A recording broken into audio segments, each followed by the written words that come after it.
Përshëndetje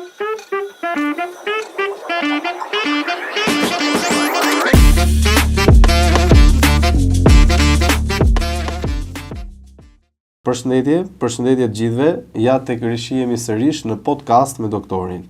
Sot kam kënaqësinë e veçantë që ta nis këtë edicion të ri të podcastit me profesor Selman Dumani, mjek kardiokirurg në Qendrën Spitalore Nën Tereza dhe pedagog në Universitetin e Mjekësisë Tiranë. Përshëndetje doktor, kënaqësi që të kam të ftuar në podcast dhe kënaqësi që të flasim për një ndër fushat absolutisht më të rëndësishme siç është edhe fusha juaj.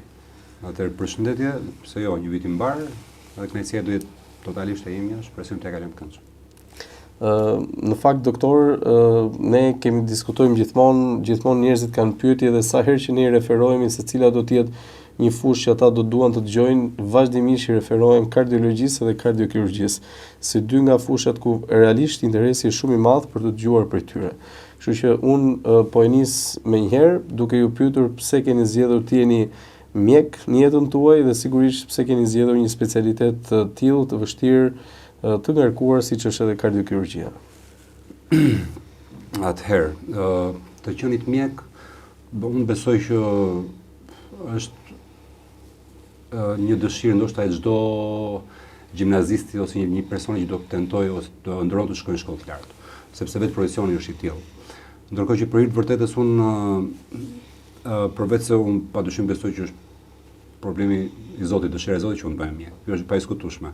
Por unë për fat kam pasur një familjar, një kushërit timeti, një nga mjekët, pse jo, do thoja më të mirë që kanë ekzistuar në Shqipëri, Ismail Fetën, i cili në fëmijërinë time të hershme vinte tek shtëpia e gjyshit tim, te shtëpia ime, sepse kishte daj në fakt dhe ai ishte ka qenë impresionues. Është nga mjekët që nuk e di, ndoshta brezëri pak e njohin, edhe ndoshta është edhe një apel për të njohur këto figura të mëdha të mjekësisë shqiptare. Por kjo ka qenë një ndër shtysat kryesore që më ka ofruar atë ndjesinë e parë çfarë është ti je një mjek. Sa herë që vinte le të themi në shtëpinë tonë, le të themi në atë fjalën që thuhet zakonisht, le të themi gjithë mhalla, gjithë katundi mblidheshe për të vizituar nga doktor Ismail Feta. Kështu që kjo ka qenë një ndër gjërat për të bërë mjek. Kurse për sa i përket kardiokirurgjisë, mendoj zë vend ajo shpreha që ndoshta e ka thënë Newtoni më duket, që në atë që bën në jetë, praktikisht pjesën më të rëndësishme e zë puna, po e zë dhe fati. Unë në fakt kur jam futur në konkurs të specializimeve, që ne e dimë gjithë si janë konkurset, kardiokirurgjia nuk ka qenë fare në opsionet e mia. Por ishte fati im që atë vit ishte viti i parë që u hap shkolla e kardiokirurgjisë nga profesor Alire Fatlari, kështu që fati im që përfshirë dhe bëre pjesë e këtij specialiteti. Në rast se do ta kthejë kohën pas, do të bëhet një njëjtë rrugë tim? Do ta rizgjidhja pa diskutim 1.000.000 herë.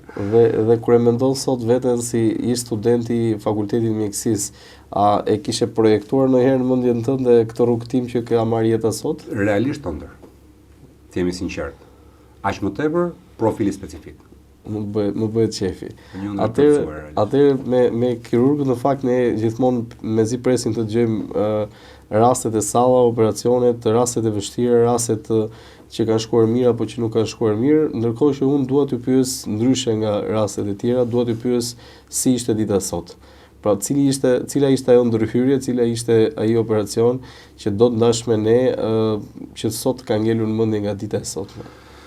Shiko, sot për fat, kishim në sallë, unë gjithmonë do të bëj një parantezë, kam qejf ose mendoj që duhet të flasim me kemi në numrin shumës. Për arsye se unë besoj çdo profesion, por për më tepër kirurgjia, aq më tepër kardiokirurgjia mbetet gjithmonë një punë e bëri më së miri vetëm nëse e bën në ekip.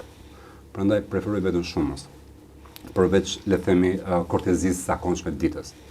Atëherë sot kisha në fakt një burr të ri, diku te 55-56 vjeç, që në fakt ka qenë ndër operacionet më imperative të mundshme, nga 4 valvula që ka zemra, kemi ndërhyrë në 3 valvula. Në valvulën kryesore, valvulën e aortës, dhe në 2 valvula të tjera, valvula trikospidale dhe valvula mitrale. Valvulën e aortës e zëvendësuam, valvulën trikospidale dhe mitrale e riparuam. Mund të them me bindje profesionale, pse jo, që është nga operacionet realisht më të komplikuara të mundshme, që bëhet jo në klinikën tonë, por në çdo klinikë. gjithandej në gjithë botën. Dhe duhet ta them fakti që neve bëjmë këto lloj operacionesh të tilla për masave në klinikën tonë, padyshim që na rendit qoftë për nga rezultatet realisht në klinikat realisht shumë të mira. Pra neve mendoj që për momentin nuk kemi ndonjë kirurgji që realisht nuk e bëjmë dot. E bëjmë dhe me rezultate shumë të mira. Doktor, çfarë ndodh pse një 55-56 vjeçar, rasti konkret paktën, çfarë etiologjie ka, pse ka ardhur në këtë pikë, pse vjen në spital te ju dhe paraqitet për të bërë një ndërhyrje kaq të vështirë?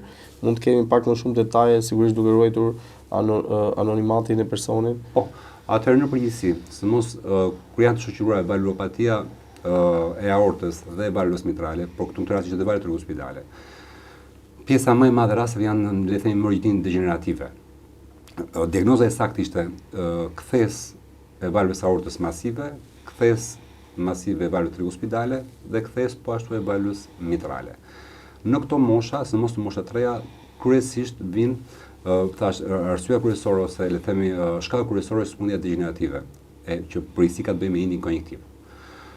Janë sëmundje të cilat në fakt për një farë kohe shumë të gjatë mund të jenë pa simptoma, pa shenja, dhe pastaj vjen një moment ku le të themi është moment një vizë kuqe, të cilat ato pastaj fillojnë dhe shfaqin shenja dhe në fakt shfaqen në spital, ose vinë në spital në kushte jo aq të mira, që e përkthyer që për le të themi për popullatën e thjesht, të ardhin në kushte jo të mira, do të thotë një zemër realisht e dëmtuar, sepse zemra si mekanizëm kompensator që ka në këtë shtrembullim të funksionit të valvulave ka le të themi dilatimin ose zgjerimin e zemrës. Dhe kjo është situatë që realisht ndikon rëndësishëm qoftë në rezultatin e apat shkurtër të kirurgjisë, por qoftë në prognozën për jetën e të smurit në afat gjatë.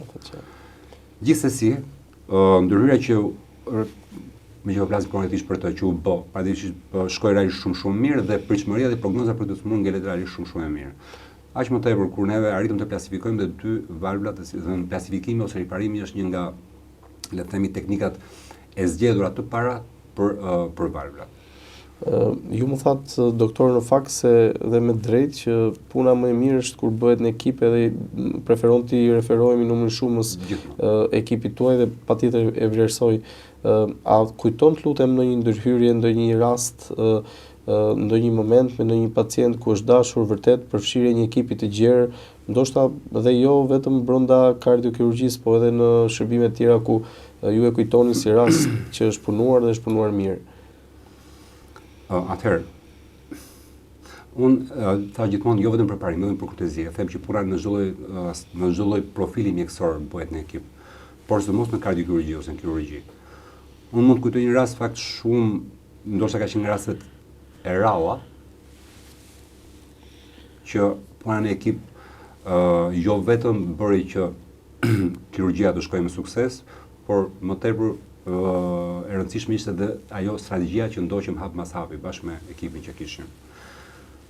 Nëse më lejohet ty pak më në detaje, një grua pak mbi 40 që vjen dështrohet në spital me një sëmundje të lindur të zemrës, ishte një defekt intraarterial shumë i madh, që për të vërtetë disa herë ne vetëm dia është. Pra e përdorim për shpërit, jemi të sinqert. Në momentin që futemi në sallë, mbyllim dian, riparojmë dhe një valvulë trigosipitale dhe kthehemi mbrapsht për të dalë nga ajo që ne themi aparati i zemrës mushkëri, pra le të themi operacioni i kryer për të filluar mbrapsht për të ikur për të mbyllur smurin etj. Në moment që ndodhi kjo gjë, faktu vure një gjë shumë banale nga një kolegët tanë që thoshte ore shiko, gjaku këtu ku duhet të jetë i zi është i kuq, dhe aty ku duhet të jetë i kuq është i zi. Pra kishim një lloj, tamam, gjaku venoz vinte në arterie, nuk është gjak i kuq, arterial vinte nga venat kava. Pra që janë kanjura që ne fusim në zemër për të implantuar aparatin zemrë mushkëri.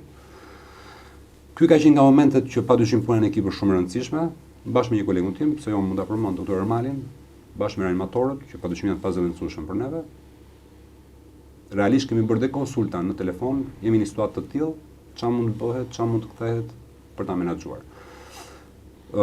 Kishim mendime të ndryshme, të jemi korrekt, kishim përplasje mendimesh, dikush nga kolegët tonë të mbyllin smurin, pra dërgojnë një gjendje fillestare, pra i binte ta dërgojnë gjendje fillestare. Të ç'bënim operacionin që kishim bërë, ta mbyllim smurin në një gjendje dhe të riktheheshim për të bërë diagnozë në fakt.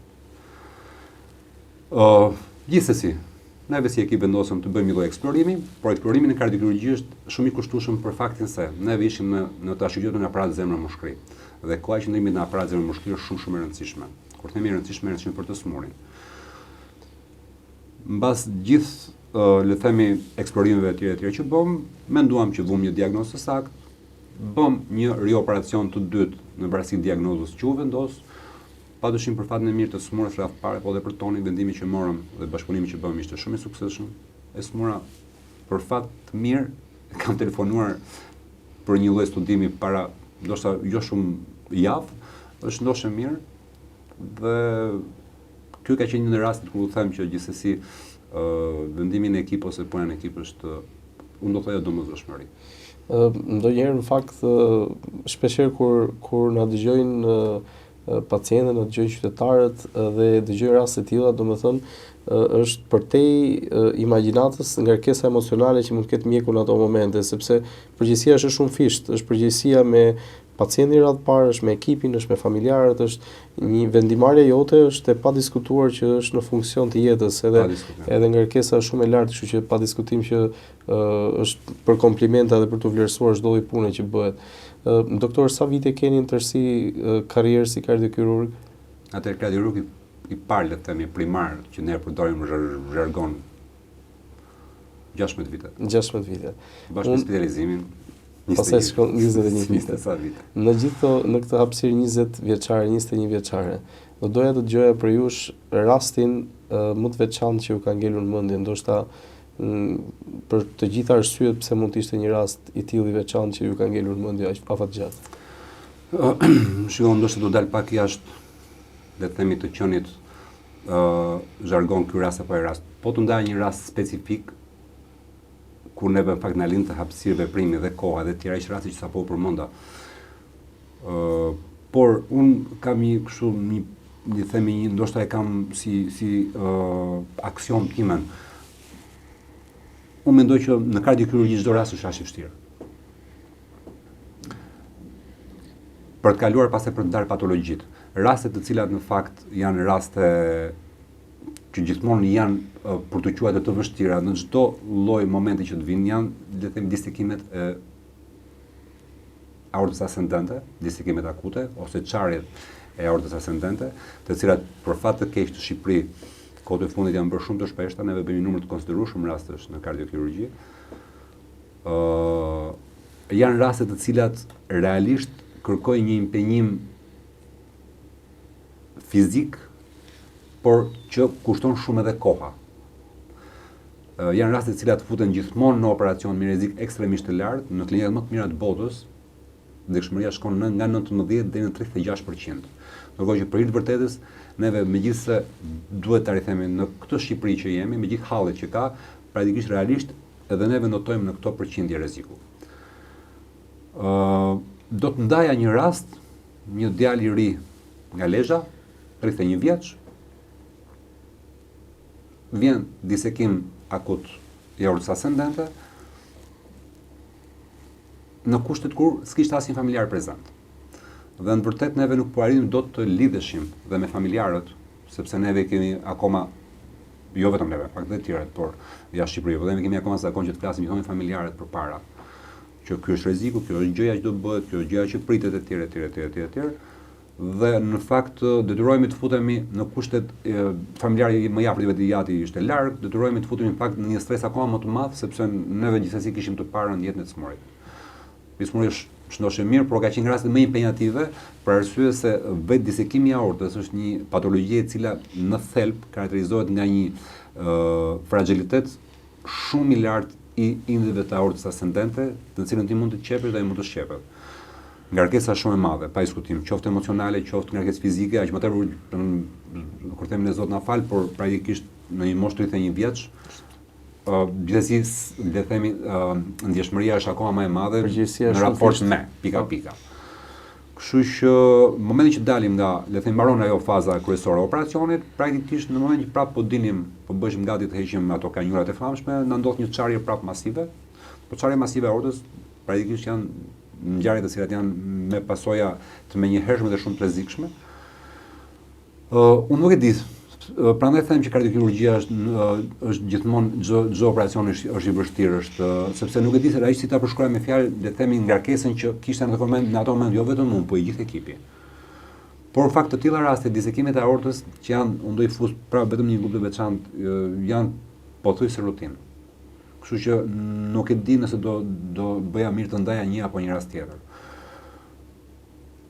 Po në të njëjtën vazhd, mua padyshim nuk më harrohet një rast, një moshë re, unë mbamend origjinën, emrin nuk ja kujtoj, po për hir vërtetës, praktikisht ai ka qenë nga rastet që neve megjithëse e futëm në sallë apo e fusim në sallë, si duket aorta rupturon, qahet. Unë besoj që për 3-4 minuta kemi qenë me zemrën në dorë kur i themi neve, praktikisht është hapur sternumi, u bë masazh, fillon të mbajmë presione, realisht arritëm që zemrën ta mbam në jetë, por i smuroi në fakt nuk na u zgjua. Ky ka qenë nga rastet më dramatike për që unë e kujtoj, sepse le të themi ndodhi të tilla realisht nuk presin minutën. Janë le të themi ngjarje, janë evente të cilat realisht pastaj kur e sheh ishte ai çuni i ri 47 vjeç, që unë akoma kam të regjistruar të jem korrekt, por sa herë që e shoh domthonë më jep ndjesi realisht të veçantë, domthonë kuptimin e asaj që ne bëm çfarë bëm gjithsesi, por nuk mundem ta. Doktor, çfarë arsye i vendosni ju këtij shtimi rasteve që ju thatë? Ju thatë që kemi një shtim rastesh, ne shpesh dëgjojmë domethënë sot jetojmë në një kohë kur dezinformimet që vijnë nga rrjetet sociale, nga njerëz të pa autorizuar për të folur, nga njerëz që mendojnë se e dinë më mirë ndërkohë që bëjnë gabime të tjerë, janë shumë të larta. Çfarë ju mendoni që e shton këtë risk të madh për këtë grup mosha kaq të reja, flasim për 30, 40, 50 vjeç që vjen me disekacione aorte në nivele kaq të shtuara, le të themi në praktikën e punës tonë të përditshme, se ka një arsye mendoj që e afekton këtë shkak. Shiko, atëherë problemet ose smundja e aortës ascendente në përgjithësi është një smundje e cila unë mendoj që nuk është e shtuar, ky është mendimi personal, por mendoj që është shumë diagnostika. Në mënyrë absolute. Tu do të bëj një parantezë për i vërtetës. Dhe paranteza është le të themi të mirë jo të sistemit mjekësisë, po them mënyra se si veprojnë ose si menaxhohet një smuri i rënd, aq më tepër i tillë në QSU-ta. Këto e them me bindje të plot.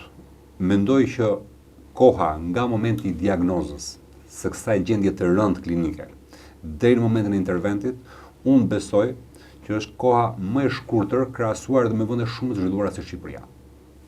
Këto gjithsesi e kam parë me sytë e mi kur kam qenë le të themi në vende të ndryshme jashtë për trajnime, për specializime etj dhe shifja që ka qenë një standard i përditshëm kur vjen disekimi në X spital, por në qytet, por nga kryeqytetet ndoshta më të zhvilluara në botën e Evropë. Ne merrnim vesh që ka disekim 4-5 orë përpara se sa ai të vinte në spital.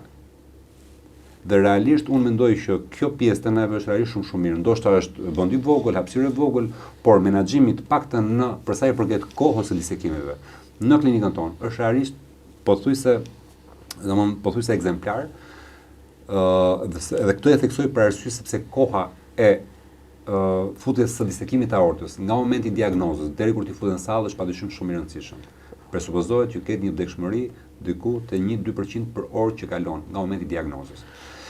Për të kaluar prapë aty ku ishim, unë mendoj që është shtuar diagnoza tash e para. E dyta, si në çdo sëmundje mendoj nga sëmundjet e flokëve deri te sëmundjet e thojve, praktikisht mendoj që jeta e ngarkuar, jeta plot stres ka një ndikim shumë të rëndësishëm. Jeta sedentare ka një ndikim shumë të rëndësishëm. Dhe ajo që në fakt neve, unë besoj që gjitha mund të ndryshojmë, por gjëja që neve ose do të jetë një apel për të gjithë, sidomos dhe moshat e reja. Aq më tepër duke pas paraqitur moshat e reja dhe historikun e familjes së tyre, sepse çdo lloj sëmundje ka një bazë gjenetike. Por do thoja që check-upet e bëra realisht vonë janë gjëja besojnë që mundet të ul në mënyrë të rëndësishme të gjendurit në këtë situatë klinike që është gati vdekjepruese. Pra kjo është minimumi që duhet ta bëjë çdo njeri, përveç se padyshim të ndryshojmë stilin e jetës, reklama më e madhe padyshim të bëhet sportet, aktivitet fizik, padyshim të heqim veset çdo që vesesh mund të jenë, Të mundohemi padyshim të menaxhojmë stresin, por këtë shoqëri që jemi besoj është pak e gjithmonë më e por vështirë. të gjitha janë le të themi pjesë e gjës. Dhe pastaj duhet të kaluar pik bëhet rëke. Doktor, sigurisht në 20 vite karrierë, numri i rasteve ku ju keni shërbyer në shërbime 24 orësh ose shërbimet eroje, si ne i themi, janë të shumta, janë të padiskutuara me gjithë ngarkesat e veta, rastet e veçanta etj etj. Cila ka qenë eroja më e veçantë për ju që mbani mend, që kujtoni për shkak të ngarkesës, volumit, rastit për specifik që mezi pres të ndanin me. Atëherë, duhet dini diçka. Kirurgët në përgjithësi, për kirurgët nuk ka shprehje, nuk mund ta bëjë. Kush e quajmë vetëm kirurg? Dhe praktikisht në thojza jemi disi agresiv për të bërë sa më tepër raste të mundshme. Unë nuk do thoja kush ka qenë rasti ose roja, do thoja kush ka qenë java e onkollit. Praktikisht neve kemi sistem të tillë paktën deri tani, shpresojmë ta ndryshojmë në fakt, se është shumë i lodhshëm. Por që një javë nga e hëna në të hënë kemi javë në onkollit. Pra onkoll baras me nevi në mbulim të çdo emergjencë që vjen në kardiokirurgji. Ka qenë java që unë kam bërë atë javë 6 disekime gati çdo ditë nga një disekim aorte, po disekimet e aortës janë tash operacione shumë impenjative, qoftë në kohë, sepse kanë hemoragji, pra kanë ato le të themi çdo lloj kirurgjisë. Dhe gjëja që nuk do ta harroj, ta tregoj le të themi kështu siç ka qenë vërtet apo jo? Pa diskutim. Okej. Momentin që kisha bërë le të themi disekimin e fundit, besoj ka qenë shtunë ose e premten pak, gjëja që nuk do të them më kur, pa atë ditë i thash mjekut të rojës, ka qenë kolega ime, doktor Fjorba. I thash të lutem tash unë stop më me mesazhet, sepse ishte stili sa vinte disekimi, skanerin në telefon më çonte ky është skaneri erdhi këtu. Dhe unë në fakt sapo kisha pushuar të paktën ja 4 orë nga 12, jo më tepër, ka qenë 6-7 mazite, pra i bi nga 1-2 deri në 6-7 mazite, dhe sapo isha shtrirë te dhoma ime, buzo xhakut, duke u ngrohur ka qenë dimër. Dhe në moment që unë shtrihem, sapo shtrihem, më vjen brr mesazhi. Ndërkohë që Fjorba me sinqeritet kishte frikë në thojza të më bëj telefon më. Edhe ky ka qenë momenti më i veçantë që unë më mend në këtë rojë, në kohë pse? Sepse ishte hera parë që marr shefin e shërbimit dhe i them: "Profesor Baboçi, unë nuk mundem më. Të lutem dërgoj një ekip tjetër sepse ishte realisht i ezauruar." Dhe themen realisht dhe kjo gjë është mbajtur mend për shumë kohë, domethënë. Kjo ka qenë nga javët më të tmerrshme. Në fakt, ajo që doja të shtoja këtu është që është një mesazh në fakt për qytetarët, se shpesh herë mua personalisht më kanë ardhur raste ose kam dëgjuar histori të tipit që shikoj mjekët nuk kanë mundur do ta shohin një rast specifik, jo po nuk donte, nuk ishte mjeku aty. Në fakt, në raste të caktuara kur mjeku punon përtej kapaciteti, përtej asaj që mundet fizikisht, është e pamundur për të bërë punë cilësore. Domethënë në thelb ne duhet ta themi që ka një, nuk është makineri, pra ka një moment që duhet pushoj, sidomos në raste kirurgjive ku duhet të jesh në funksionalitet të plot me orë të tëra të qëndrimit për të dhënë maksimumin në sallë dhe për të bërë më të mirë për pacientin. Për ta shtuar diçka tjetër, qoftë tanerisht as një kolegu tim i ndodhi, le të themi ka 10 ditë maksimumi, por një gjë që ndodhi mua para një viti të caktuar, kur unë isha në një moment në një disekim, sapo po mbaroj operacionin, bëj fjalë për operacionin 6, 7, 8 nëntorë, dhe në të njëjtin moment, akoma pa mbaruar vjen disekim tjetër, që prapë është emergjencë. Do duram të marrim një koleg timin, që e futi dhaj dhe realisht e futi në kushte super emergjente. Ndërkohë që po njëjti koleg fakt para 10 ditësh, sapo mbaron njërin, po e mbaron totalisht, sapo e mbaron në të njëjtin moment, sapo doli nga sala me sapo hoqim dorezat praktikisht, pra mbas 6, 7, 8 orësh operacion që ti bën, do fillosh prapë nga fillimi, po që padyshim që është strapacim. Në këto e nga momente që padyshim mbahen mend. Doktor, dhe për ta përfunduar në raport me rastet klinike, do doja të dija në një rast që deri diku ka qenë i çuditshëm ose ka qenë i papritur mbase në punën tuaj, një rast që mund ta ndash me ne nga karriera juaj në raport me mbase kozjatin, mbase faktin e një komplikacioni jo normal, jo të përditshëm të punës tuaj, që e mbani në mendje dhe mund ta sillni për ata që na dëgjojnë. Unë ndoshta për të ndarë, le të them raste më specifike, më të veçanta, por do t'i bëja në grup rastesh. Praktikisht kemi mbyllur, le të themi, një program tani ose një grup të smurësh për kirurgjinë mini-invazive të valvës aortës dhe kemi filluar një tjetër, le themi, program tani për kirurgjinë mini-invazive por të valvës mitrale. Unë mendoj që të paktën në këtë moment karrierës, rastet e para të këtyre dy lloj kirurgjive, padyshim kanë qenë ndër rastet më specifike. Pse? Sepse ato së para njëra bëjnë të ecim trendin e kohës, në çdo klinik, në çdo vend të botës, ose në fakt në çdo takim, kongres, konferencë që bëhet lidhur me kirurgjinë valvulare në zemër. Sot flasim në fakt kryefjalë të parë kanë kirurgjinë mini-invazive, e cila për fat të neve realisht po ecën me hapa jo të parëndësishme me gjitha Shqipërinë që kemi. Dhe e dyta, padyshim që ne mendojmë që kjo kirurgji jo vetëm për trend, por mendojmë që ka përfitimet e veta. Kështu që do një nga rastet, për shembull, mund të përmend një rast, do përmendë një shprehje të një kolegu tim. Në moment që pata filluar kirurgjinë e valvës aortës në Ministerin e Tomi ose Ministerin e Tomi, ishte rasti i parë që bëja tani valvula aorte plus zëvendësimin e aortës ascendente në të njëjtën procedurë dhe një operacion padyshim shumë impenjativ. Gjithmonë impenjimi është brenda, qoftë fizik, qoftë emocional. Duke qenë se ishte në rastet e para, duke pas padyshim dhe gjithë mbështetjen e ekipit dhe ne te ekipi padyshim kemi edhe reanimatorët. Edhe një nga kolegët e mi, mbasi kaloi 6 orë nga operacioni, le të themi, smuri kishte pak hemoragji. Edhe më merr, po pa dëshirë fare, më thot, shoku thot, hajde thot, ta rishojmë dhe një herë smurin, thot, sepse nuk e mbaj dot më.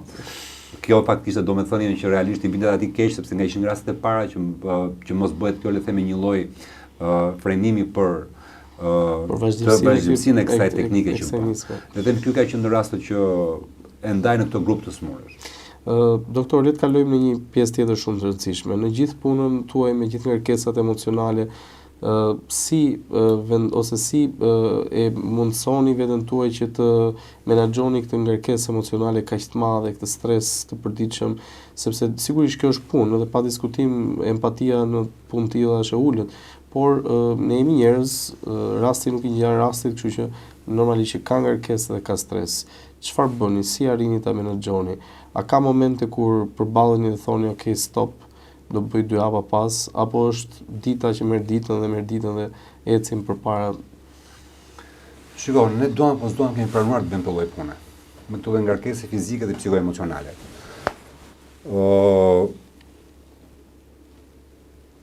Unë nuk besoj se ka ndonjë kirurg që thot stop. E vetmja gjë që mund të bëjmë herë mas here, po që për i vërtet shumë shpejt e harrojmë, është fakti kur themi jo stop, po le themi pak më ngadalë ose pak më, por dhe kjo harrohet shumë shpejt. Por mendimin tim është pothuajse e pamundur ta bësh një gjë të tillë. Neve kemi planuar të bëjmë këtë lloj pune dhe unë nuk besoj që mund të ndryshojmë, ne mund na stopojë gjë, përveç se padyshim shnetjet e Zotit. Por që është shumë e vështirë. Çfarë aktiviteti zgjidhni për ta menaxhuar stresin në moment të caktuar ngarkese? Kam disa. Për shembull. Atëherë së pari kam një grup shoqëror me të cilët pse jo luajmë dhe letra. Okej. Jemi mix profesionesh, mix origjinash, dhe fakt përveç se letra që është një nga lojra që ne luajmë së mos fundjavave, herë mbas here organizojmë dhe festa në këngë, dreka, darka etj. E dyta që besoj më është bërë pak a shumë të themi rregull është pak aktivitet fizik, pse jo më i thjeshtë i mundshëm, një vrap lehtë ose ecje shpejt, po më prisi vrap. E treta, jam pak, le themi, jam i dashamirës i folkut. Jo për, le themi, lokalist, por padyshim i folkut Dibran. Dhe në këtë vazhd, ndoshta është e parë që e them publikisht, po jam një qifli pa parë çiftelisë. Edhe përdor shumë vile muzikore çiftelisë, pra herë mbas here, pothuajse çdo natë luaj me çifteli. Kam arritur ta mësoj vetë me ndihmën e një instruktori për ca gjëra kyçe. Pastaj padyshim jo më e parëndësishmja, jo më e parëndësishmja, por ndoshta edhe më e rëndësishmja është impenjimi me kalamajt, me familjen, që padyshim është një nga ato pjesët më relaksuese të mbas pune. Dhe tek menaxhimi i stresit, kush është telefoni i parë i emergjencës, ai nishi që ti shtyp sa herë që je i mërzitur? Për hir të vërtet familja, pse jo nusja. Domethënë, familja unë besoj që është gjëja ku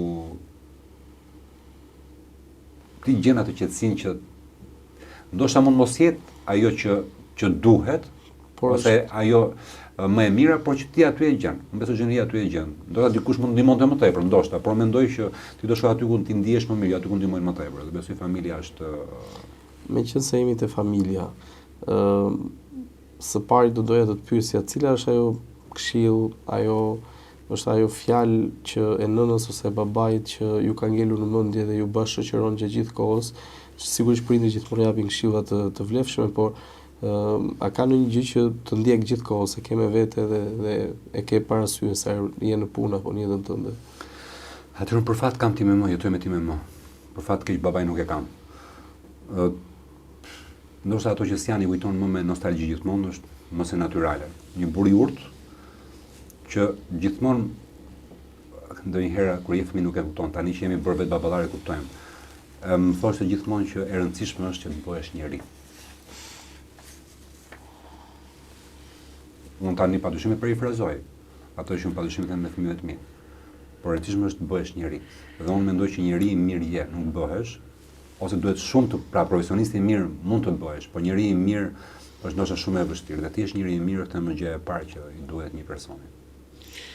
Po në raport me ambientin përreth, domethënë ne gjithë jetojmë në një shoqëri që është shumë e ngarkuar emocionalisht, ne si psikiatër përballemi me të gjithë llojet e sferës emocionale dhe të mendimit, dhe sigurisht dhe juve pa diskutim.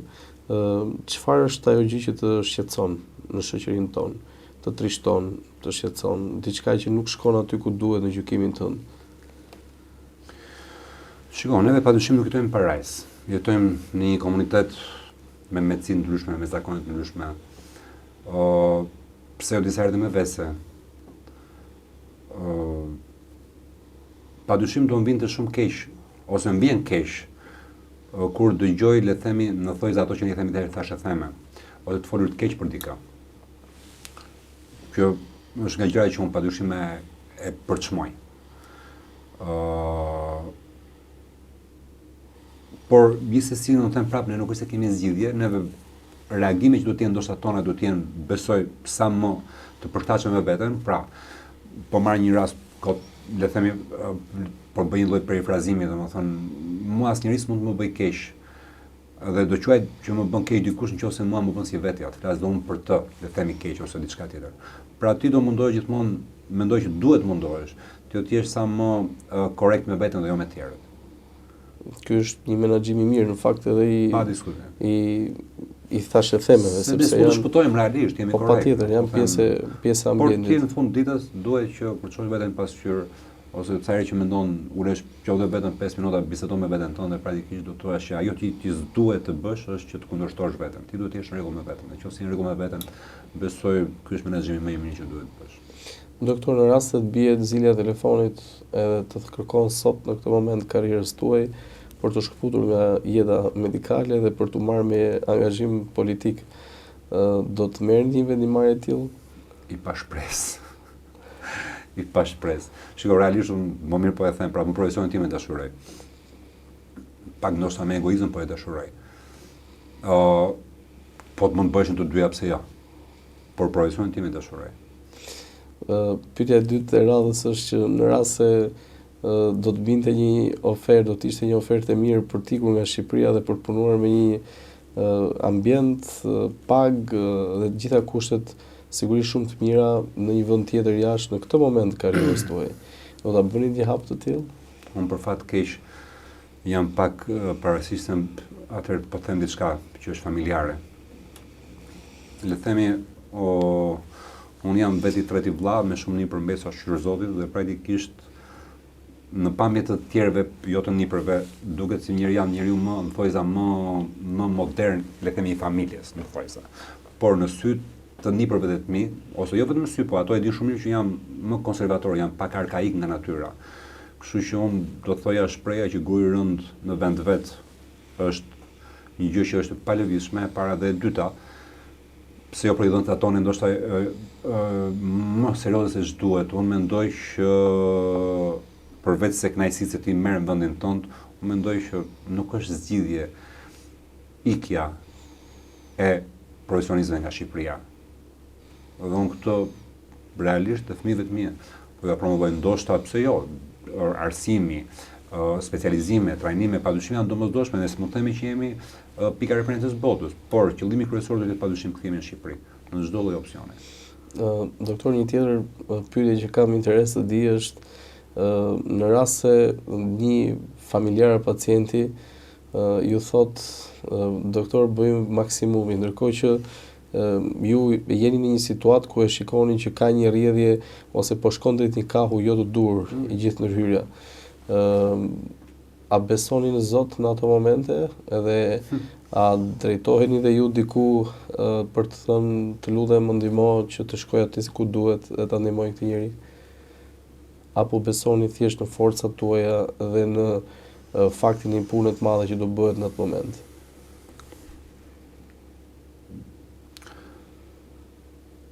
Unë nuk besoj në Zot vetëm kur kam nevojë. Besoj realisht në Zot. Dhe kjo ka qenë një ndër rastet që tani ma kujtove në pak.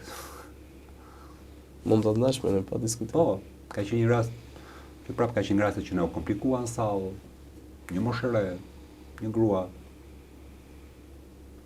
Me sinqeritet e kemi lanë në sallë ose dola, pra fund që kolegu im në vendin tim, sepse ishte shumë klodër. Unë fakt nuk kam thënë Zot më ndihmo, po kam thënë Zot më ndihmoj zonjën dhe familjen e asaj.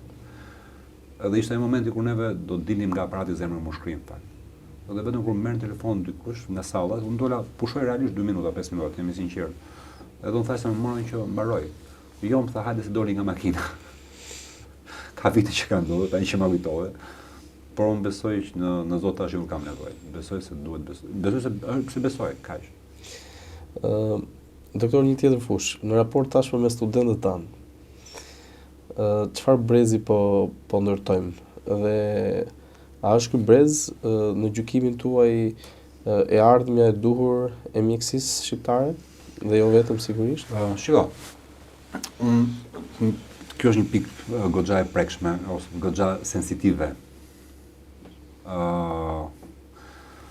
Unë di të them kaq, që dua të them sa herë që më jepet rasti, se jo për çdo dua kujtoj, që për hir vërtet këto kanë mundësi shumë më tepër se neve. Jo se jemi të vjetër, po kështu është. Se dita me ditë ndryshon sot për sot. Dhe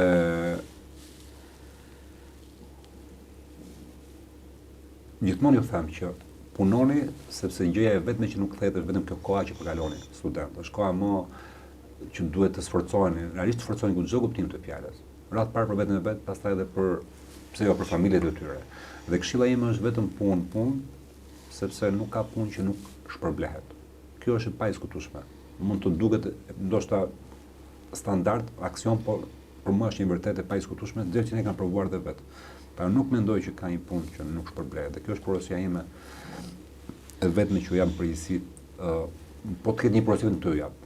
Punoni, mësoni, shfrytëzoni kohën që keni në dispozicion, sepse është rruga e vetme drejt një suksesi të garantuar. Pra nëse do ishte një këshill që ti do doje t'ju jepje të rinjve, do të ishte kjo. Për çdo të ri. Doktor, ne biseda është shumë e këndshme, sigurisht që minutat kalojnë dhe dal nga dal kemi afruar në fund të emisionit. Ndryshe nga herët e tjera, unë do doja të pyesja në fakt se cili do të ishte le të themi përshkrimi i duhur, cili do të ishte mënyra se si ju do të doni të mbaheshit mend në fund të karrierës tuaj si mjek kardiokirurg nga njerëzit, nga pacientët, nga ata që i keni ndihmuar, nga ata që i keni operuar dhe që kur ta ktheni kokën pas, ta shikoni si një film jetën tuaj profesionale, do të doni të mbaheshin mend në atë mënyrë. Shiko,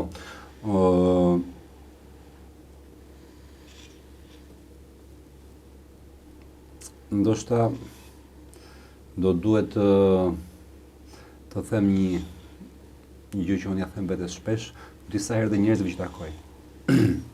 Së pari, Zot më le me këto mend. Mendoj, padyshim si një pjesë shumë e mirë, pjesë dërmuese e ekipit mjekësor shqiptare që punojnë me përkushtim, mendojmë që bëjmë më të mirën e mundshme dhe të them se çfarë si do e shifja veten realisht nuk e them dot, sepse është një gjykim që e bëjnë tani disa qindra mira të sëmurë që praktikisht kemi kaluar në procedura, që dhe kemi bërë konsulta, që dhe kemi parë. Kështu që kjo është një gjë e vështirë. Unë shpresoj që unë të mbaj mend deri në fund, edhe kur të mos jem, për ato që jam deri sot. Shpresoj që kjo që kam deri sot mos më ndryshoj. Duke pas parasysh që praktikisht neve në fakt do jemi në një tartme, kur do jemi më fizikisht fal punës që ne kemi bërë. Pa do jemi veprat tona, ajo që ne kemi lënë si opinion mbrapa për çdo gjë, do jo neve fizikisht më.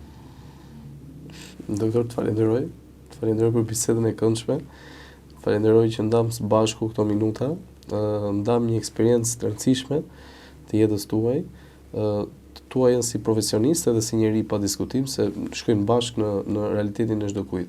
Kështu që të falenderoj që ishe pjesë e podcast me doktorin. Ishte rish kënaqësi, edhe bisedë ekstremisht më e lirshme se podcast. Faleminderit juve. Duke ju falendëruar të gjithëve për vëmendjen tuaj, do të shihemi si çdo të mërkurë në orën 19 në podcast me doktorin. Faleminderit.